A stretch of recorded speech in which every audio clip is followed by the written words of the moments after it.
Some people are disappointed when they first see the most famous painting in the world. At first glance, it doesn't have the wow factor that other paintings in the Louvre have. It lacks drama. But if we can ignore the hundreds of people that surround her, if we can turn down the volume and just push the off button for a second, what we actually see is a quiet, contemplative portrait. A portrait that is the greatest psychological portrait ever painted. A portrait so ahead of its time that centuries later we are still trying to figure it out.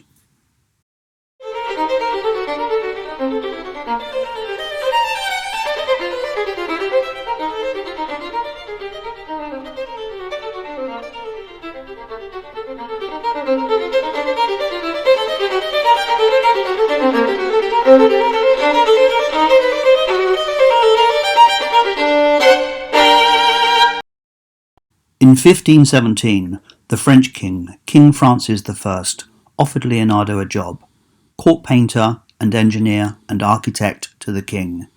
Leonardo, now in his 60s, moved to the Chateau of Amboise in France and never went back to Italy.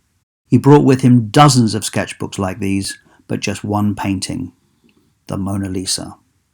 Leonardo knew how important it was. He knew it was a masterpiece.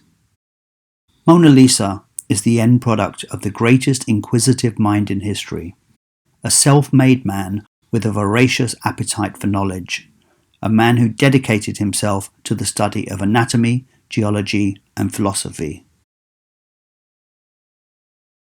For Mona Lisa, he used a thin-grained piece of poplar tree and applied an undercoat of lead white. Leonardo painted with glazes that had a very small amount of pigment mixed with the oil. So how dark you want your glaze to be depends on how much pigment you use. He used more like a wash, which he applied thin, layer by layer. Here you can see two colours of contrast, light and dark. When you apply glaze over both of them, you can see it starts to unify the contrast, but also brings depth and luminosity. The lead white undercoat reflects the light back through his glazes, giving the picture more depth and, in essence, lighting Mona Lisa from within. As we move around the painting, that light shifts around. He used tiny, almost invisible brushstrokes applied super slowly over months, or in Mona Lisa's case, years. By contrast, on her skin, the brushstrokes were applied in an irregular way, and that makes the grain of the skin look more lifelike. All of these techniques, pioneered by Leonardo, bring the painting to life. Actually, let's start with what she's not wearing. When was the last time you employed a professional photographer? The answer is usually a wedding or a prom. What were you wearing in your prom photo? Your best clothes? Your best jewellery? Of course. Being painted by one of the most celebrated and in-demand painters of the day is your chance to really show off. And yet Mona Lisa is stripped of all the usual high-status symbols. Her clothes are nothing special. They tell us nothing. Instead of the usual flamboyant, expensive outfits we usually see in commissioned portraits of the aristocracy, hers are pretty simple for a wealthy woman.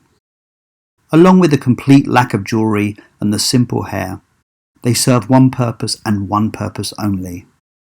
Leonardo made sure we would not be distracted from the face of Mona Lisa. Leonardo uses the classic pyramid-shaped composition that was introduced during the Renaissance. It is an important change from the paintings of the 15th century. The structure provides stability, but more importantly, it provides a clear centre of focus and directs your gaze. In Mona Lisa's case, it is pulling us into her face. The Mona Lisa is the earliest Italian portrait to focus on the sitter in a 3/4 length pose rather than full length.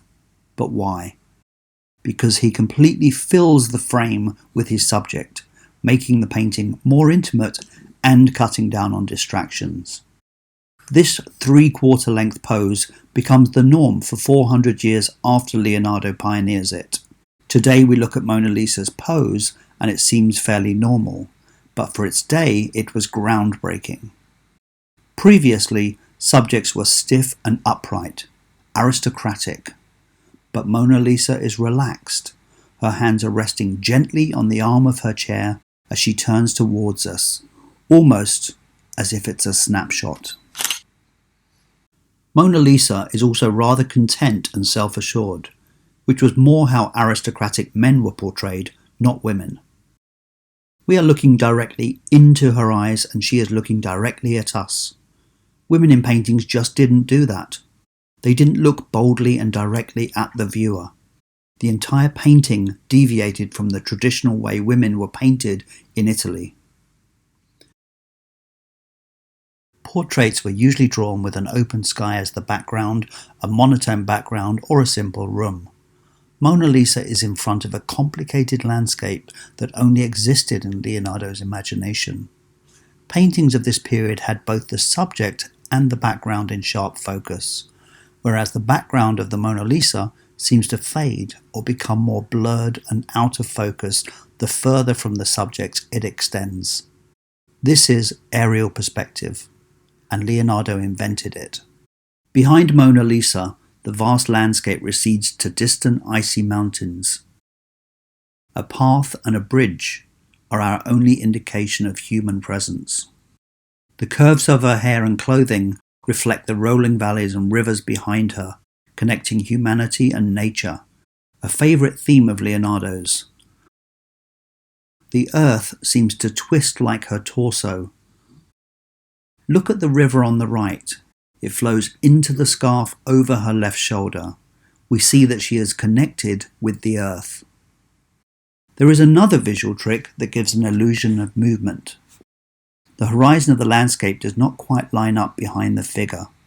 It is very slightly skewed, whilst her shoulders are painted level. Leonardo knew that our brains would struggle with this conflicting visual information. We know that the horizon should line up, so we read it as level. This then causes us to interpret the shoulders as being on a slant, which they are not. As our brain corrects this, it creates an illusion of movement as if the figure shuffles a little bit in its frame. The effect only works with paintings, not sculptures or real life, since the elements of perspective and light and shadow are fixed in a painting and don't change. They look the same no matter from what angle you look at it. It's a real phenomena, but not unique to this painting. The first technique he invented was SFUMATO, meaning smoky. SFUMATO is a blending technique for softening the transition between colours to make sure there are no sharp, unnatural lines. Through layers and layers of those thin, semi-transparent glazes, he blended everything SFUMATO style. His brushstrokes so subtle as to be invisible to the naked eye. In essence, the SFUMATO technique takes painting one stage further. It allows us to look at a painting the way our eyes work tonally. It allows depth of field, never seen in a painting before Mona Lisa. We can see what a master of the SFUMATO he was when we look at the shading around Mona Lisa's eyes. The other technique he invented is CHIAROSCURO, from the Italian for light dark, where he contrasts prominent shades of light and dark to create the illusion of three-dimensional forms. Seeing Mona Lisa for the first time 500 years ago must have been astonishing. Then there is the smile that pulls everything together. Before, during, and long after the Renaissance, artists did not paint their subjects smiling. When you think about it, portraits are generally very serious. It's easy enough to smile for a few minutes, but not for the weeks, if not months, it takes to paint a portrait. Leonardo kept her happy, though, by employing musicians and jesters. Look at her for a while. Really look into her eyes. First she is smiling, and then she's not. The smile comes and goes as we scan the face, but when we look away, the smile lingers. When Leonardo was perfecting Lisa's smile, he was spending his nights in the morgue peeling the flesh off cadavers and exposing the muscles and nerves underneath. He became fascinated by how a smile works and analysed every possible movement of each part of the face, working out the origins of every nerve that controls every facial muscle.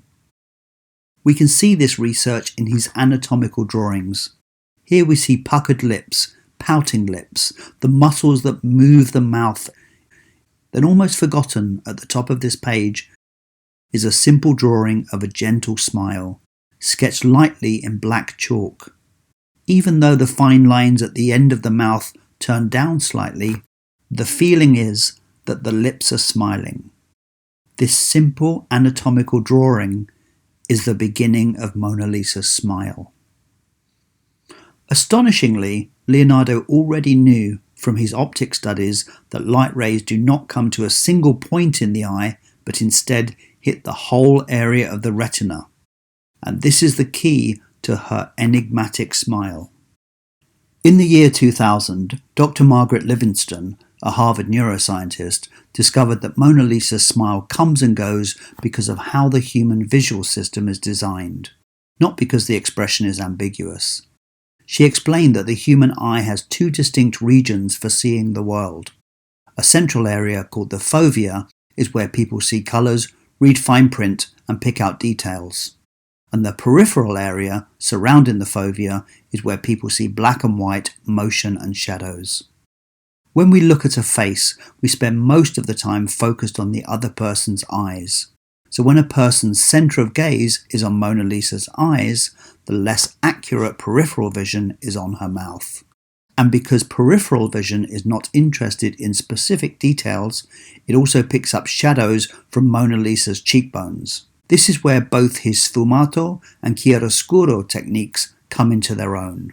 As we look into her eyes, the shadows and tones suggest the curvature of a smile.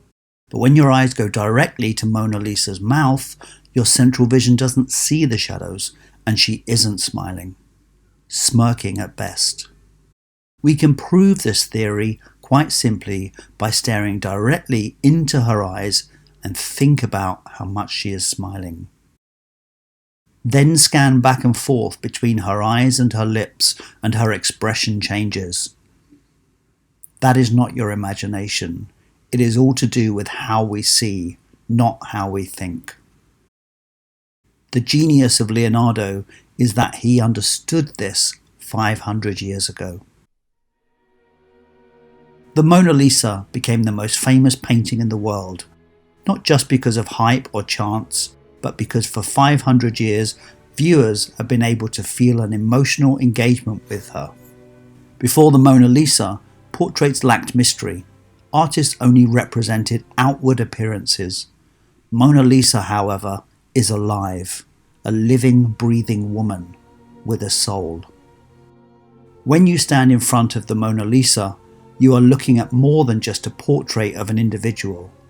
You are looking at the accumulated knowledge of a genius who blended art, science and magic to create a profound meditation on what it means to be human. Whether she is Mona Lisa, La Gioconda or La Joconde, she is the face of a revolution in art.